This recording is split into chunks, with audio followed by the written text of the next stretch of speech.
In the bustling 1980s, when ambition burned bright in the halls of Minjin University, Emily Carter, stood out as a beacon of promise. Selected from tens of thousands for my brilliance in architectural studies, I was one of the rare women in a field dominated by men. My professors marveled at my ability to solve complex structural problems, my designs blending elegance with resilience. They predicted I'd reshape skylines, perhaps even lead monumental projects that would define our nation's future. My future gleamed like the steel frameworks I sketched late into the night, each line a testament to a destiny I could almost touch. But love, as it often does, rewrote my plans. I met David Carter, a police officer whose charm was as disarming as his crisp green uniform. His easy smile and quiet confidence drew me in, and when he proposed, I saw a life of partnership, not sacrifice. For him, I set aside my ambitions, trading blueprints for grocery lists and lecture halls for a kitchen in our modest Minjin apartment. Our son Ryan arrived soon after, his tiny hands anchoring me to a new role mother, wife keeper of the hearth. I told myself it was enough that love justified the dreams I'd shelved. Years passed, and Ryan grew into a lively 6-year-old, his laughter filling our home as he raced to elementary school. With him at school, the quiet hours stretched long, and the spark of my old self flickered. I began studying again, stealing moments between laundry and cooking to pore over books. Under the dim glow of a single bulb, I memorized vocabulary, listened to foreign language tapes, and dreamed of reclaiming a piece of the future I'd abandoned. My hard work paid off when I passed the Foreign Affairs Office exam, a grueling test that only a handful conquered. I became the first female translator in our country, a role that promised to thrust me into the spotlight of international diplomacy. The acceptance letter trembled in my hands, not just a piece of paper, but a bridge back to the woman I once was. I shared the news with David, expecting pride, perhaps a joy in my triumph. Instead, his face tightened, his voice clipped. "You don't need this, Emily. You're a wife and mother now. Stay home where you belong." His words stung, but I brushed them aside, determined to prove myself. My first days as a translator were exhilarating meetings with diplomats, translating nuanced phrases under pressure, my mind alive with purpose. I felt the old Emily returning, stronger, sharper, but my triumph was short-lived. One crisp autumn day, I stopped to help an elderly neighbor carry heavy sacks of grain to her apartment. It was a small act of kindness I'd done countless times. Days later, police officers knocked on our door, their faces stern. I was accused of theft, and the grain was supposedly stolen. The evidence was flimsy, a neighbor's word, a grain sack with no clear owner, but it was enough. Handcuffs clicked around my wrists, cold and unyielding. I looked at David, my husband, the police officer, expecting him to intervene and vouch for my character. He stood silent, his eyes averted. "There's nothing I can do," he muttered, his voice hollow. The 3 months in prison were a blur of despair.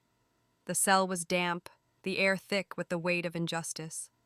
I clung to the hope that David would uncover the truth, that my innocence would prevail. But when I was released, my world had crumbled.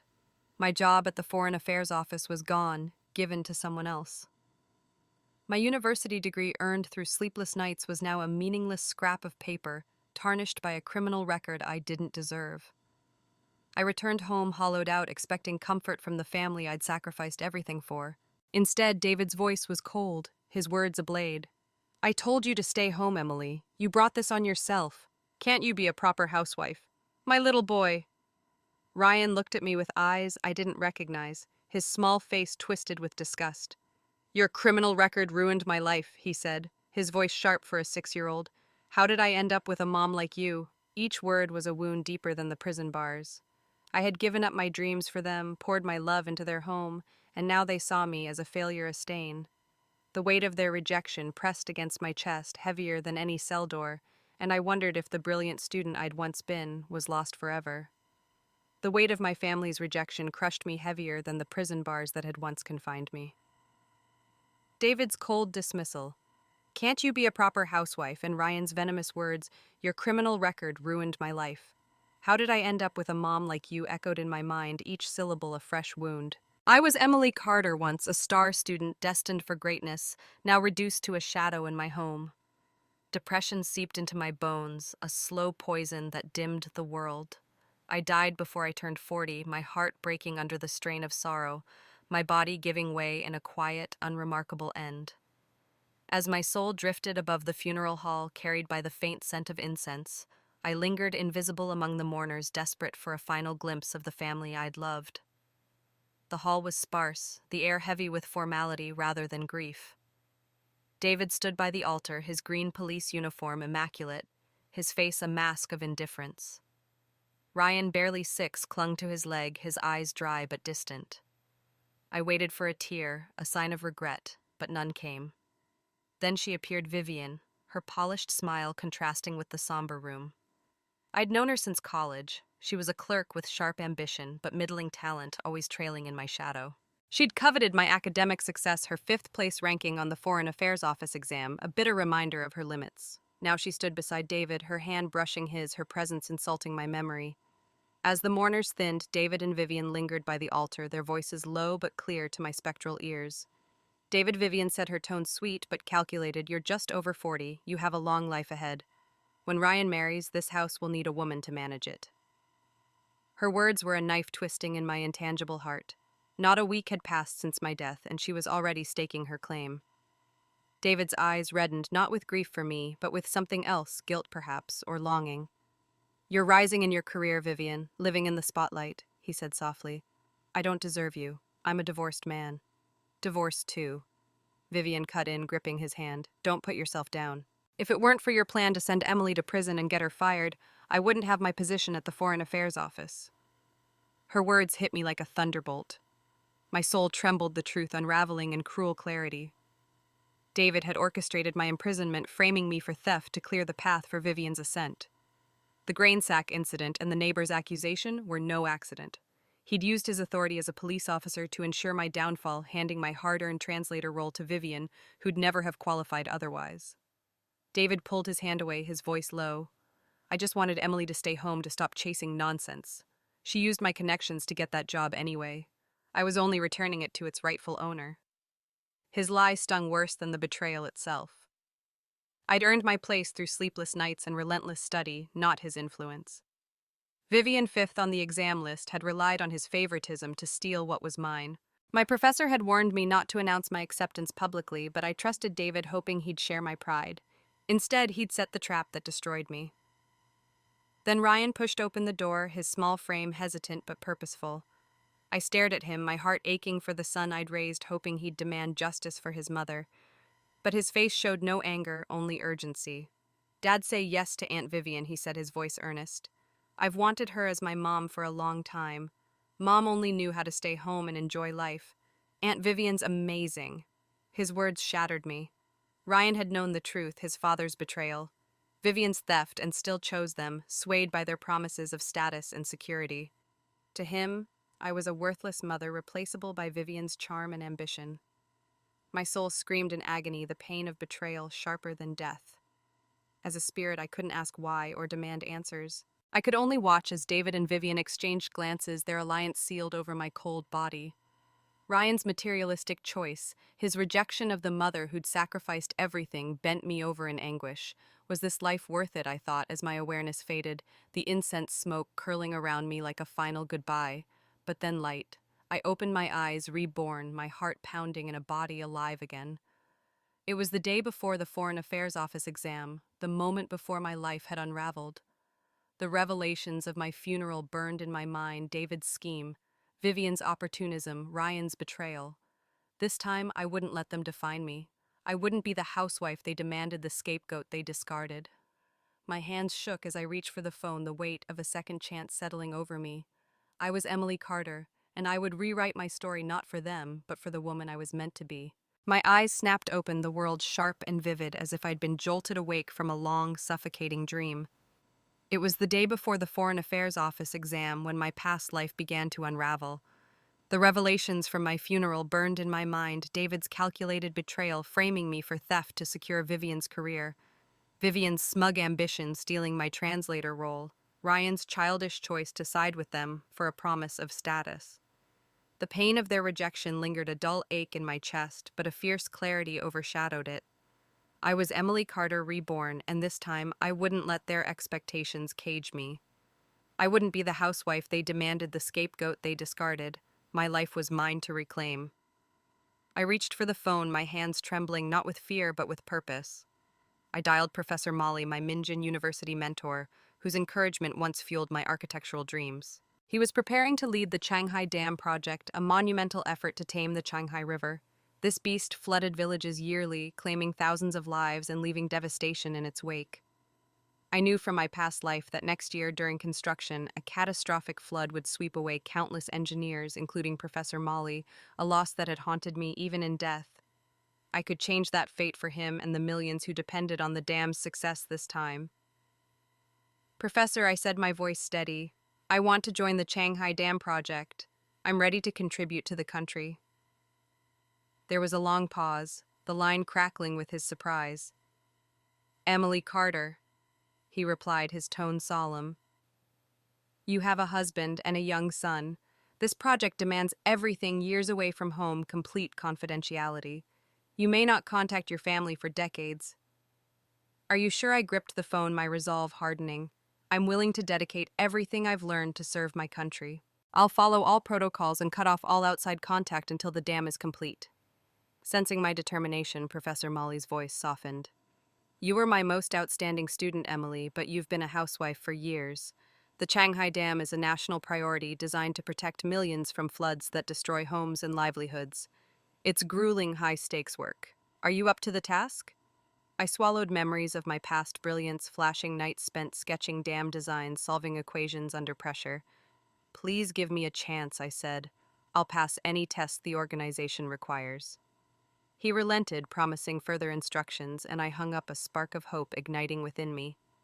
As I set the phone down, I turned to find David and Ryan standing in the doorway, their faces shadowed with cold disbelief. They'd overheard every word. David, in his green police uniform, one hand on Ryan's shoulder, glared at me.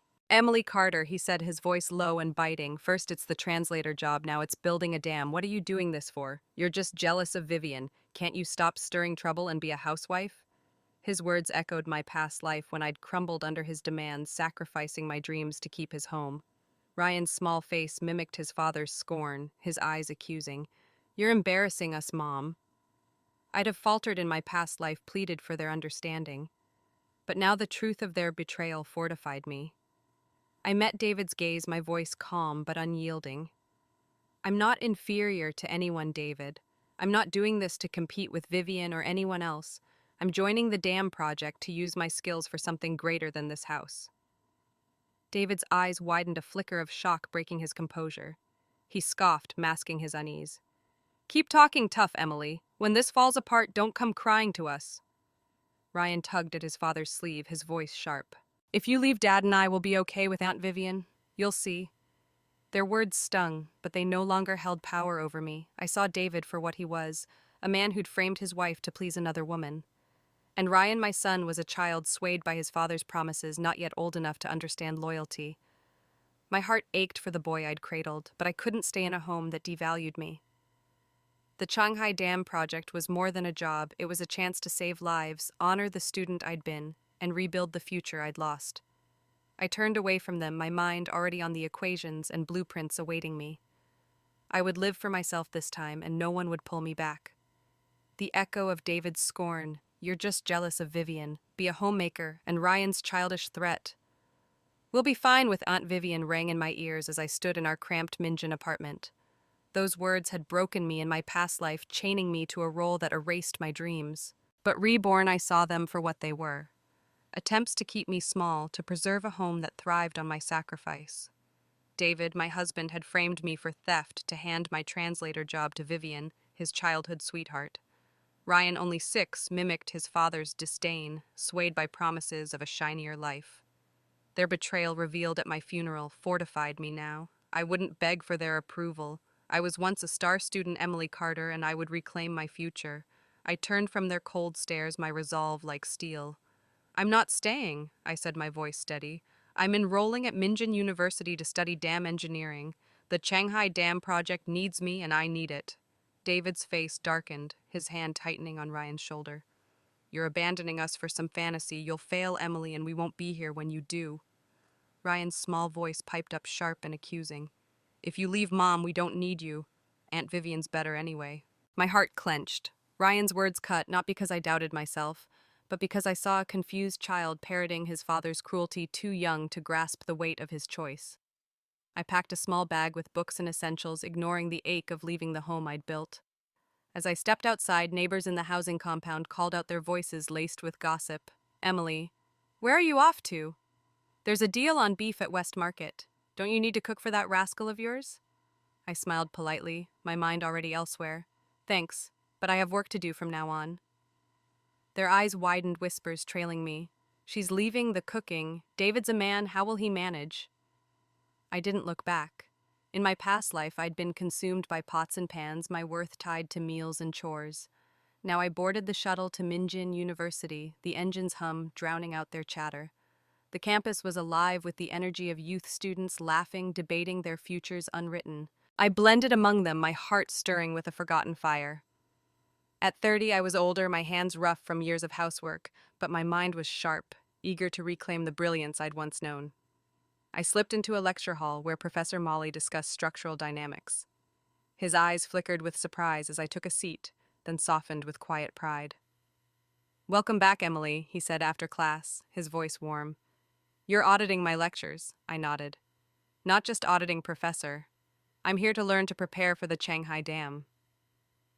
He smiled, a spark of hope in his weathered gaze.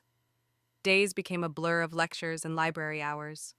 I pored over texts on fluid mechanics and concrete stability, my notes sprawling with equations. Each page turned felt like peeling away David's years of self-doubt. I avoided David and Ryan at home, eating out to focus on my studies. One evening I returned to find them at the kitchen table chewing on steamed buns and pickled vegetables, the air tense. David shoved a plate toward me with a clatter. "Eat with us, Emily. You're still a wife and mother." I met his glare unshaken. I ate out. "I'll be at the university during the day from now on. You two manage." David slammed his fist on the table, his nostrils flaring. "You let your husband and son eat plain buns. Is that how a wife acts?" His voice dripped with the same contempt that had once silenced me. Ryan, his small face stern, added, "You're supposed to take care of us, Mom." I looked at them, the man who'd betrayed me, and the boy I'd raised, and felt a strange calm. "I'm your wife, David, not your maid.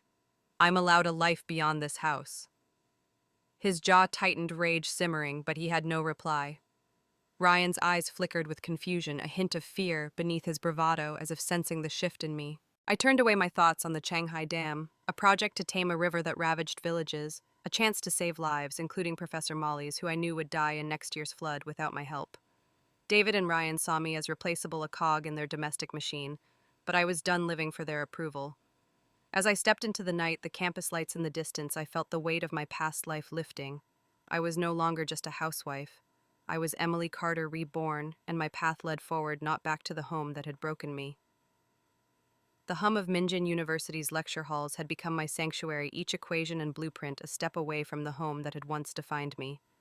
I, Emily Carter, was no longer the housewife David and Ryan expected, bound to their needs. My rebirth had ignited a fire to contribute to the Changhai Dam save lives and reclaim the brilliance I'd buried for love. But the past still lingered, shadows cast by David's betrayal and Vivian's theft of my translator role. In my previous life, Vivian, a clerk with sharp ambition but limited talent, had coveted my success. Her fifth-place ranking on the Foreign Affairs Office exam wasn't enough, so she'd leaned on David's influence, exploiting his affection to secure my job after he framed me for theft. Reborn. I'd chosen to skip the exam, but I'm curious if Vivian could rise without stepping on me. That morning, I returned home to grab more books, the air thick with tension. David sat at the kitchen table, his green police uniform rumpled, a plate of cold steamed buns before him. Ryan clung to Vivian, who stood by the stove, her face-drawn eyes red from crying. The calendar on the wall caught my eye today. Was the onboarding day for new translators at the Foreign Affairs Office. Vivian's presence here, not there, told me everything. She'd failed. Without my downfall to clear her path, her ambition had crumbled. I suppressed a flicker of satisfaction, keeping my expression neutral. David's gaze was icy as he looked at me.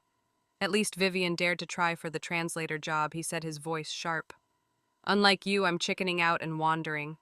His words were meant to wound, to pull me back into his narrative of failure. Vivian's lips trembled, her polished facade cracking. "I studied so hard," she said, her voice breaking. "I could make it this time." Her defeat was palpable, but I saw the truth: she'd never had the skill to compete fairly. In college, she'd trailed in my shadow, her envy masked by friendly smiles. She'd clung to David knowing his authority could elevate her where talent couldn't. My past life's ruin was her stepping stone, but now without it, she was exposed. Oblivious to the undercurrents, Ryan wrapped his arms around Vivian's leg. "Don't be sad, Aunt Vivian," he said, his voice sweet but cutting. "You can still be my mom, even if you're not a translator." His words pierced me not because I doubted my choice, but because they revealed his innocence twisted by David's influence. Ryan at 6 didn't understand betrayal. He saw Vivian's warmth gifts and promises of a better life. To him, I was the mother who'd ruined his future with a criminal record that never should have been. Yet beneath his words, I caught a flicker of uncertainty in his eyes, a child's fear of losing the mother he still needed. Vivian glanced at me, her expression a mix of smugness and feigned hesitation. "Oh, Ryan, don't say that. Your mom would feel bad. She expected me to crumble to fight for my place in their home." Instead, I met her gaze calmly. "If you want to take care of them, Vivian, go ahead. Treat this house as your own." David's face flushed with fury, his chest heaving. "You think we can't survive without you, Emily? There are plenty of women who'd want this home." His threat was hollow, a desperate grasp at control. Vivian's smile faltered, her victory incomplete without my jealousy. I turned away, my heart heavy but resolute. Ryan's plea for Vivian to be his mother echoed the pain of my past life when he'd chosen her over me at my funeral. But now I saw him as a boy caught in his father's web, unable to know the truth. I loved him but couldn't stay in a home that diminished me. The Changhai Dam project awaited a chance to protect millions from the river's wrath, to save my mentor, Professor Molly, from the flood I knew would come. I stepped toward my room, gathering my engineering texts, my mind already on the dam's challenges, its need for stability against relentless currents. As I left, David's voice followed, bitter and low. "You'll regret this, Emily. You're nothing without us." I didn't respond. His words, like Vivian's failure, were proof of their underestimation. I wasn't running from them. I was running toward myself. The shuttle to Minjin University waited, its engine a promise of freedom. I boarded, leaving behind the kitchen, the buns, the life that had tried to erase me. Vivian's ambition had faltered, and my family's hold was loosening. I was Emily Carter, and my future lay in the equations and dreams I was reclaiming, one determined step at a time. The Minjin apartment was quiet, the silence pressed against my ears, heavy with the weight of choices made and bridges burned. I, Emily Carter, stood in my small bedroom, packing the last of my essentials, engineering texts, a few clothes, a notebook filled with dam designs. The Changhai Dam project loomed ahead, a monumental task to tame a river that ravaged villages, a chance to save millions and honor the student I'd once been. But as I folded a worn sweater, my eyes caught on a photograph tucked in the drawer, newborn Ryan. His tiny fist curled around my finger, his face soft with trust. My throat tightened, and my resolve wavered for the first time since my rebirth. I was leaving my son in a home poisoned by David's betrayal and Vivian's ambition. Ryan's words from that morning echoed, "Aunt Vivian, you can be my mom," each syllable a dagger. In my past life, his rejection at my funeral had shattered me, his choice to side with David and Vivian driven by their promises of status. Reborn, I saw him clearly, a 6-year-old swayed by Vivian's charm, her gifts of candy and smiles, and David's assurances of a better life. He didn't understand the betrayal, how David had framed me for theft to give Vivian my translator job, how she'd exploited his affection to climb over my ruin. To Ryan, I was the mother who'd ruined his life with a false criminal record, a shadow compared to Vivian's polished allure. Yet beneath his words, I'd seen a flicker of fear in his eyes, a child's instinct that his world was shifting. I sank onto the bed, the photograph trembling in my hands. I'd carried Ryan through fevers, sung him to sleep, and bandaged his scraped knees. Every sacrifice, my career, my dreams had been for him and David. But David had used me, and Ryan, too young to know better, had followed his lead. The memory of my past life's end, my soul drifting above my funeral, flooded back. Ryan's voice cold and final, "I'd rather have Aunt Vivian as my mom." The pain was raw even now. I loved him, my boy, but staying meant surrendering to a life that devalued me, a home where I was replaceable, a cog in David's machine. Tears fell silent and hot as I traced Ryan's face in the photo. Could I leave him to David's influence, to Vivian's manipulation? Part of me wanted to scoop him up, explain everything, how his father had betrayed me, how I was fighting for a future where he'd be safe from the Changhai River's floods. But he was too young to grasp the truth, too swayed by the warmth Vivian offered. I remembered his uncertainty that morning, the way his eyes darted to me when he clung to her. He still needed me, even if he didn't know it. My heart ached to stay to fight for his love, but I knew the cost.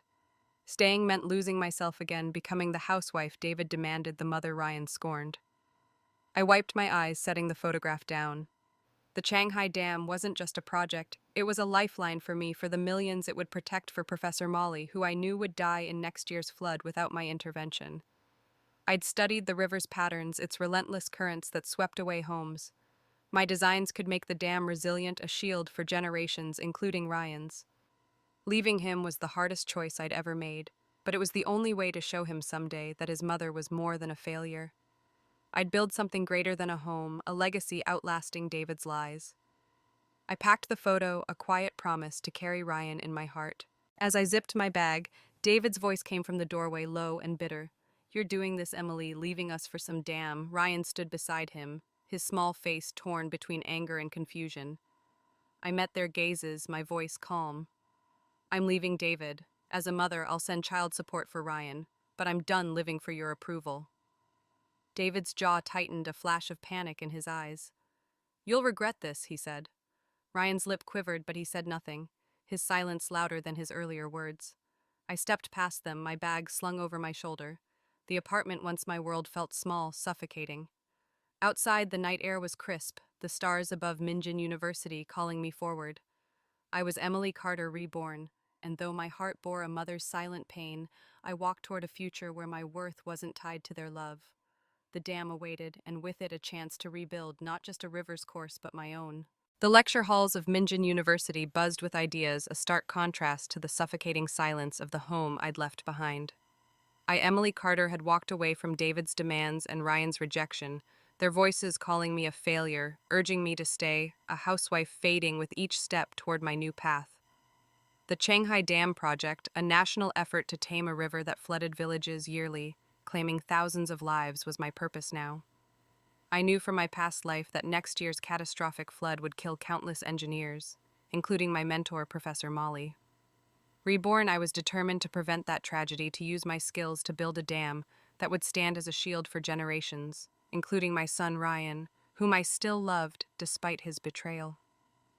Each morning I slipped into lecture halls among students a decade younger, their energy rekindling the brilliance I'd buried for years. Once rough from scrubbing pots, my hands traced fluid dynamics and structural stability equations. Professor Molly's lectures on concrete stress and water pressure were a lifeline, pulling me back to the student who'd once dreamed of shaping the world. After class, he approached me, his eyes gleaming with cautious hope. "Emily, you're serious about the Changhai Dam?" I nodded, my voice firm. "I want to make it resilient, Professor. I know what's at stake." He assigned me a test device, a way to improve the dam's pressure resistance, a challenge critical to withstanding the river's relentless currents. The university library became my refuge, its shelves heavy with texts on hydroengineering. I pored over studies of arch dams, their curved designs distributing water pressure more effectively than straight walls.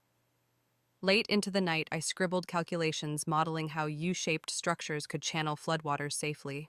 My past life's memories guided me details of the flood that would devastate the project, the weak points in the dam's original design. I couldn't fail when lives depended on it, or Professor Molly's fate hung in the balance. At home, I transformed my small bedroom into a makeshift lab. Under the glow of a flashlight, I tested models using a wash basin filled with water to mimic the Changhai River's flow. I shaped arches from mud, adjusting their curves to withstand the rush of a plastic hose. Each failure, mud collapsing, water spilling, pushed me to refine my designs. My eyes grew bloodshot from sleepless nights, my fingers stained with clay, but every experiment brought me closer to a solution. I recalled a lecture on compressive strength arches, when correctly angled, could resist immense pressure like the ancient aqueducts that stood for centuries. If I could integrate flood relief channels at the base, the dam might survive and thrive under the river's force. One dawn, as I tweaked a model, a breakthrough came. A U-shaped arch with angled supports held firm against the hose's torrent, the water diverting smoothly through a narrow channel. My heart raced. This could work. The design could stabilize the Changhai Dam, protecting villages from the flood I knew was coming. I sketched it frantically, equations spilling across pages, my mind alive with possibility. For the first time since my rebirth, I felt the full weight of my potential not as a housewife, but as an engineer who could change the course of a river and a nation. David's voice broke my focus sharp from the doorway. "Still playing with mud, Emily? You're neglecting Ryan." He stood with our son, who clutched a toy, his eyes wary but curious. I looked at Ryan, my heart aching for the boy I'd raised, now caught in his father's shadow. "I'm not neglecting him, David," I said calmly. "I'm building something to keep him safe, to keep everyone safe." David scoffed. "You're delusional. This damn nonsense won't make you anything but a failure." Ryan's gaze flickered between his father's scorn and my quiet determination. I turned back to my model, unwilling to let their doubt dim my purpose. The Changhai Dam was more than a project. It was my redemption, a chance to prove my worth beyond the kitchen I'd left. With each equation solved and each model tested, I was rebuilding myself. Professor Molly's test was a week away, and I would be ready. I was Emily Carter, and the dam would be my legacy, a testament to the woman I was becoming for myself, and the future I'd protect, even if Ryan couldn't yet see it. The Minjin University campus was alive with spring's promise, but my focus was singular: the Changhai Dam, a project to shield millions from the river's devastating floods. I, Emily Carter, had spent weeks buried in equations and mud models, crafting a solution to make the dam resilient. My past life's memories of a catastrophic flood that would claim Professor Molly and countless engineers drove me. Reborn, I was no longer the housewife David and Ryan had scorned, blamed for a fabricated criminal record. I was an engineer reclaiming my brilliance to save lives. Today, I would present my design to the dam's core team, a test to prove I belonged among them. I stood outside the meeting room, clutching my sketches, heart pounding. Professor Molly had warned me the Changhai Dam faced relentless currents and its current design was vulnerable to collapse. My U-shaped arch with flood relief channels could change that, but doubt gnawed at me. David's voice echoed, "You're delusional, Emily. This damn nonsense won't make you anything but a failure." I pushed it away, focusing on the lives at stake, including Ryan's safe and a future I'd helped secure. The door opened and Professor Molly waved me in. "Emily Carter, come inside." The room held over 30 engineers, their eyes sharp with expertise. I recognized Henry Hay, the project director, whose presence was commanding. My nerves flared. Years as a housewife had dulled my confidence in rooms like this, but the weight of my research steadied me. Professor Molly introduced me, his voice warm with pride. "Emily Carter, my most brilliant student. She spent years as a housewife, but her talent in architectural studies never faded. Today she'll share her findings." Polite applause followed, though some gazes were skeptical. I took a breath, stepping to a table where a campus fountain would serve as my demonstration. I set up my model, a mud-crafted arch dam, its U-shaped curve reinforced with supports, a narrow channel at its base. A plastic hose mimicked the Changhai River's flow. "The river's currents are ferocious," I began, my voice steadying. "A straight dam would crack under pressure. My arch design distributes force evenly, and flood relief channels divert excess water, reducing stress." I turned on the hose, water rushing against the model. The arch held firm, the channel guiding water smoothly away. The room fell silent, eyes locked on the model's resilience. I continued, pointing to my sketches. "The Changhai floods have destroyed villages for decades. Next year's flood will be catastrophic without intervention. With its compressive strength and relief channels, this design can make the dam survive and stand as one of the world's most resilient structures." My voice rang with certainty, fueled by weeks of sleepless nights and the memory of lives lost in my past timeline. The engineers' skepticism melted into awe, their faces alight with possibility. Henry Hay stepped forward, his expression moved. "Emily Carter, this is extraordinary. Your design addresses our biggest challenge, stability against the river's force. It's an honor to have you join us." The room erupted in applause, louder now, genuine. Professor Molly's eyes gleamed with affection. "You've always been exceptional, Emily. Today you've proven it." My chest swelled, the years of David's dismissal. "You're nothing without us," dissolving in the face of this validation. I was no longer the housewife they'd tried to erase. I was an engineer, a vital part of a project that would save millions. As the meeting ended, Henry outlined our departure: 3 days until we boarded a train to Changhai, where we'd face storms, landslides, and the river's wrath. I nodded, ready to dedicate years to this cause. Professor Molly pulled me aside, his voice soft. You've chosen a path over personal comforts, Emily. Your husband and son, will you say goodbye? I shook my head. The photograph of Ryan tucked in my bag was a silent reminder of my love. They don't need me, Professor. My place is with the dam for the country. His eyes shimmered with pride and a trace of sadness, but he nodded. I left the room, my sketches under my arm, feeling lighter than I had in years. David's betrayal, Vivian's theft, Ryan's rejection, they'd tried to define me, but I'd redefine myself. The Changhai Dam was my future, a testament to the woman I was becoming. As I walked across campus, the spring breeze carried a promise I was Emily Carter and building something unstoppable for myself and the world. The state-run restaurant glowed warmly, its banquet hall filled with the Changhai Dam team's farewell dinner. I, Emily Carter, sat among engineers and planners, my heart swelling with purpose. My U-shaped dam design had earned me a place on this mission to tame a river that ravaged villages, a project that could save millions, including my mentor, Professor Molly, from next year's deadly flood. Reborn. I'd shed the housewife role David and Ryan had demanded their betrayal, David framing me for theft to give my translator job, to Vivian Ryan's childish rejection, fueling my resolve. We toasted to courage tonight, to a dam that would stand as a national triumph. But as glasses clinked, a familiar figure caught my eye, David with Vivian and Ryan dining across the hall. David's green police uniform was crisp, but his face was taut eyes fixed on me. Vivian, her polished charm dimmed since failing the translator exam, sat close, her hand brushing his. Ryan, clutching a toy, looked small and unsure. Their presence sent me a chill, but I returned to my team, focusing on Henry Hayes' speech. Comrades, he said, raising his glass, we're heading to Shanghai to fight a war without weapons to build a dam for millions. Success will etch our names in history, but failure could bury us beneath the river's waters. The room erupted in applause, our resolve uniting us.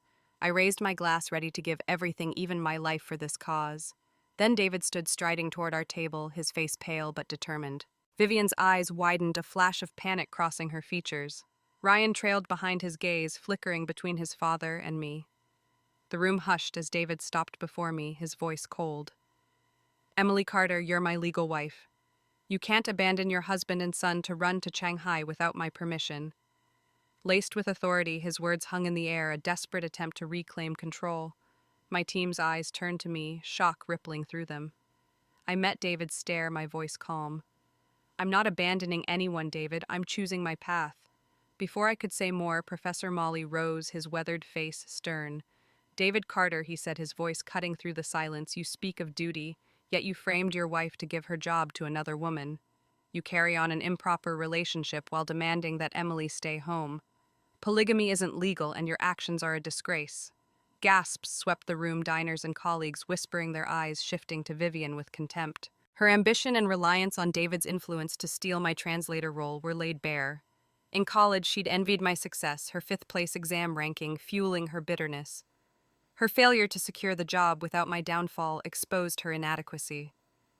Vivian's face crumpled, her eyes brimming with tears.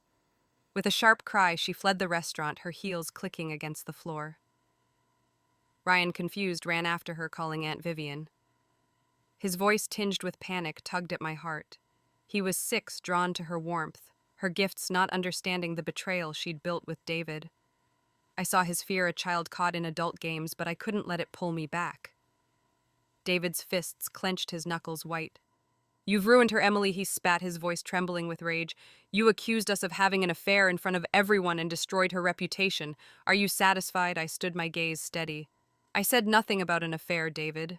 Your son's words wanting Vivian as his mother revealed your blurred relationship. You ruined yourselves. The truth hung between us, heavy and undeniable. David had no reply, his eyes bloodshot, caught in his hypocrisy.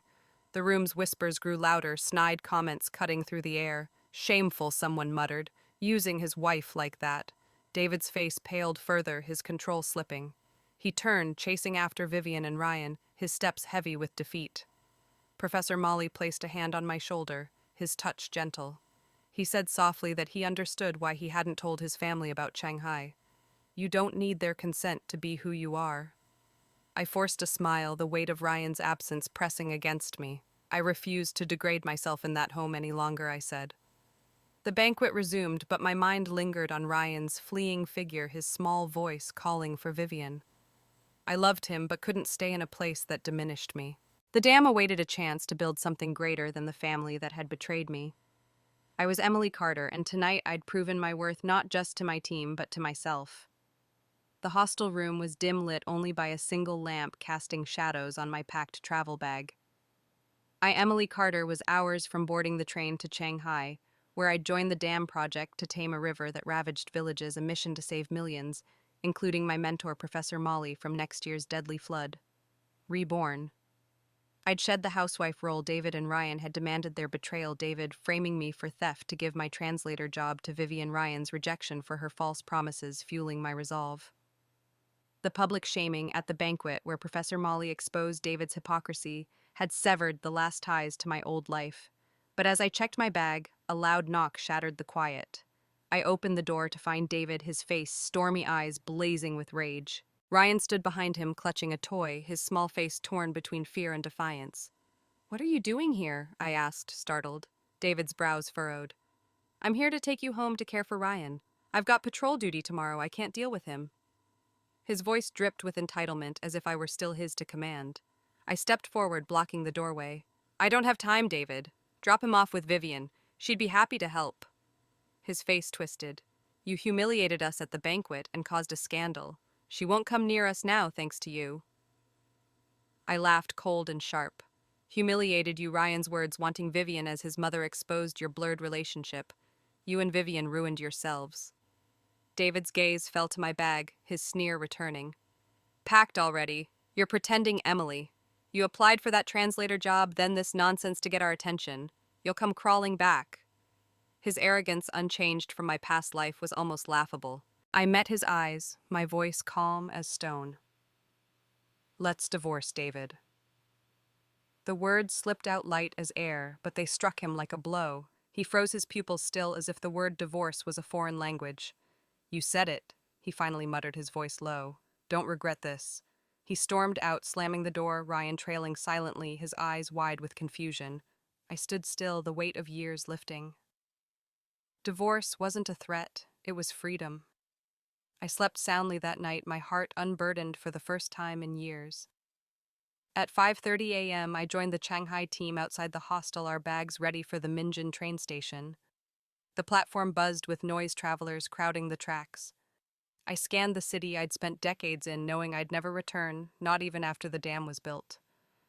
Then I saw them, David, in his green uniform, Ryan strapped to his back, navigating the crowd. He'd likely brought our son on patrol duty, with no one else to watch him. My heart ached imagining their struggles without me, but I turned away. Their lives were no longer mine. On the train, I swapped seats with a pregnant woman, kneading the aisle settling by the window. As I adjusted my red project badge, I caught David's gaze through the glass, his face pale with shock. He shouted, pushing through the crowd, veins bulging.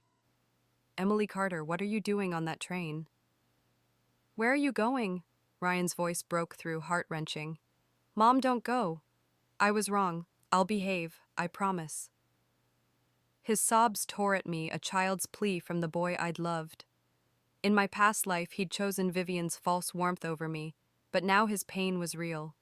A 6-year-old's fear of losing his mother. My hands trembled, the urge to run to him strong. But their betrayal, David's scheme, Ryan's rejection held me firm. The dam was my purpose, a chance to save lives, to be the woman I was meant to be. I raised my badge for David, to see his lips trembling as he realized I was truly leaving. He pounded the window, desperate. "Emily, the train's leaving." "Come down, we'll talk," Ryan cried. "I won't see Aunt Vivian anymore. Mom, please." The whistle blew and the train lurched forward. I closed the window, shutting out their voices, their pain. As the platform faded, I was Emily Carter, reborn, my path ahead, not behind. The mountains of Changhai loomed, their jagged peaks framing a river that roared with untamed fury. Emily Carter, stood among engineers in the muddy chaos of the dam site, my U-shaped arch design now a blueprint guiding our work. Reborn. I'd left behind the housewife role David and Ryan had demanded their betrayal, David framing me for theft to give my translator job, to Vivian, Ryan's rejection for her false promises, propelling me to this moment. The Changhai Dam was my purpose, to protect millions from floods that razed villages yearly, to save my mentor, Professor Molly, from the catastrophic flood I knew would strike next year. Over a decade, I led a team through storms and setbacks, building not just a dam, but a new self. The work was relentless. The Changhai River's currents battered our foundations, demanding precision in every concrete pour. Landslides threatened our sight, and storms turned paths into sludge. My design, U-shaped arches with flood relief channels, required constant refinement. I pored over blueprints at dawn, adjusting angles to withstand the river's force, recalling my nights of mud models at Minjin University. Each revision was a battle against nature's wrath and a triumph, proving my worth beyond the kitchen I'd left. I remembered the flood from my past life, its devastation claiming Professor Molly and countless workers. My resolve hardened. I would not let that future repeat.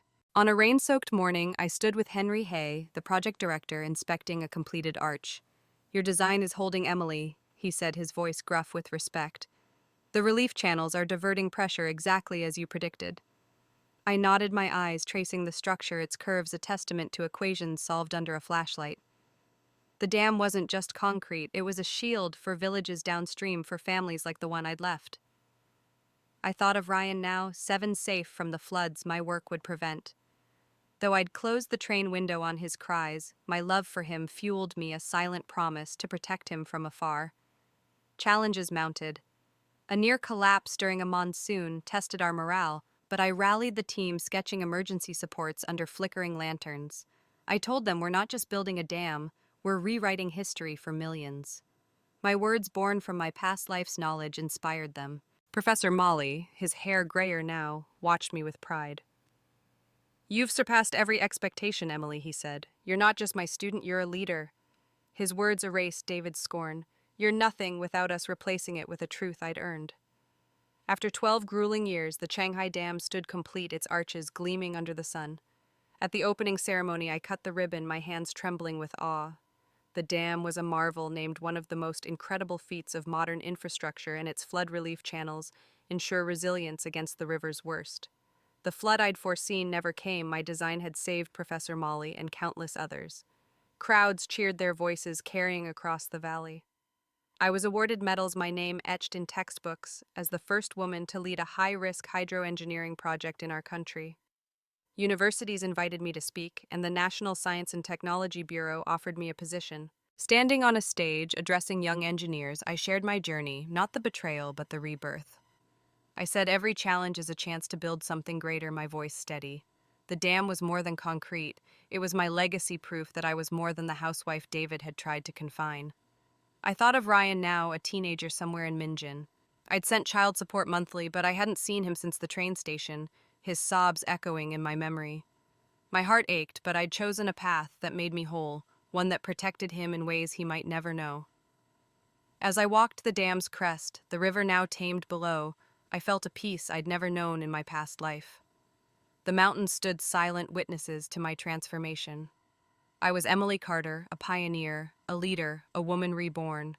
The dam would stand for centuries, a monument to the future I'd built not just for myself, but for a nation. The Changhai Dam stood resolute, its arches gleaming under a clear sky, a monument to a decade of my life.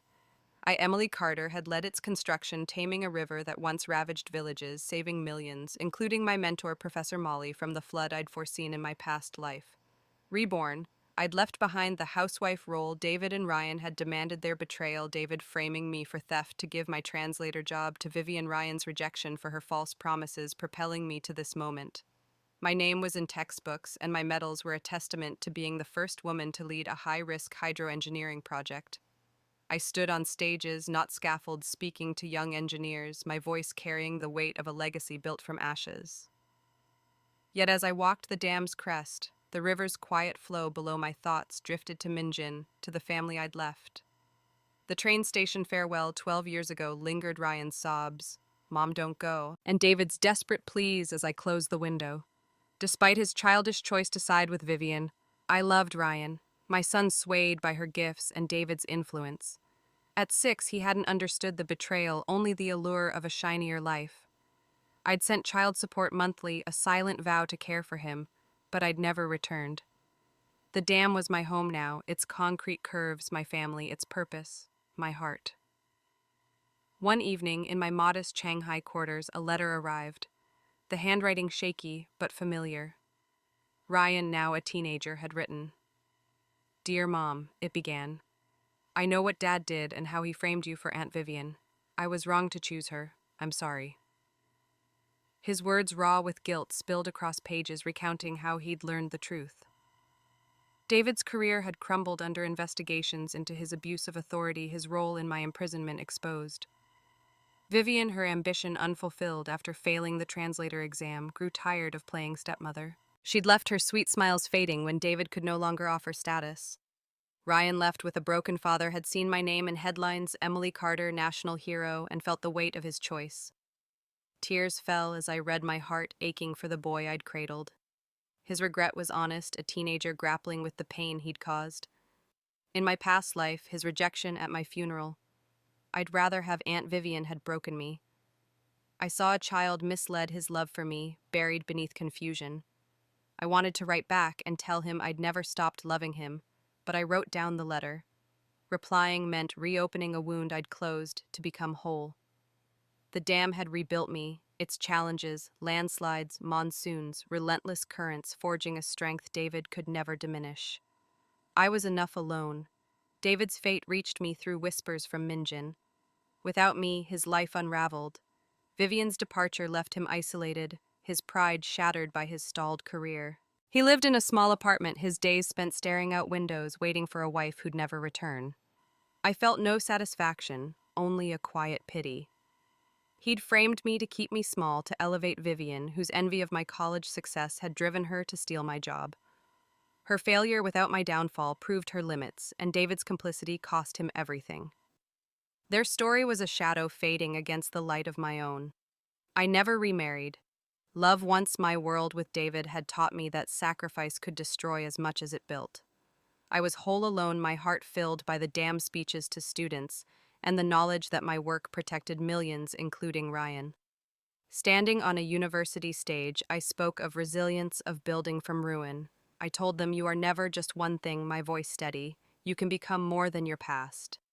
The applause was thunderous, but I felt Ryan in every clap, a hope that he'd find his path someday. As I gazed at the Changhai Dam, its arches were a testament to my rebirth. I was Emily Carter, a pioneer, leader, and hero. The pain of my past, David's betrayal, Ryan's rejection, had forged me, but it no longer defined me. I'd built a legacy greater than a home that would stand for centuries, a beacon for those who dared to rise. My life reborn was mine, and it was enough.